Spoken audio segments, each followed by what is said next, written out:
Clemson, Georgia. I know our buddy CU, he's not in the chat, but he's been talking about this game for months. Let's dive into it. This one's going to be one of the bigger games, and I love this because I do work this Saturday, and Georgia here is a oh, no, that's this Saturday. I don't work this Saturday, so I get to sit home and watch this one, but it's a 9 a.m. I love people always say East Coast is the best. I love being on the West Coast because we get 9 a.m. football on Saturday. We get 10 a.m. NFL football, and Sunday night football ends at like 8:30. You know, what's that like, man? I don't even know what that's like, bro. It's amazing. I love it. But Georgia, Clemson, one of the bigger games of this weekend.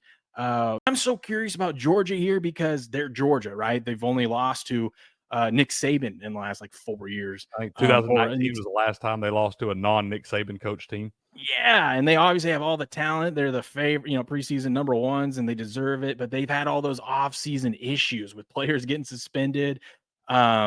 I don't know. I haven't really dove into how important a lot of those players are, and I know they're filled with talent, so just plug and play. But how do we feel about 13-point home favorites, Robert? Now they got to go to Alabama. They got to go to Texas. I think all the hype on Georgia, I get we're back in the playoff system, and the assumption is that even if Georgia drops those 2 games, they'll be in the playoffs. I wouldn't necessarily bet on that myself. So there's a lot of, how do you win a national title game if you're not even in the playoffs? So I like Georgia. We saw that last weekend in the loss to Georgia Tech over in Dublin. So I think Clemson, I think it's a tall task to expect them to get a win in this game right here against the Georgia team that everybody expects to hoist the trophy in the end. But 13 and a half feels like it could be too many points right here in this game. So I think I'm leaning Clemson as well.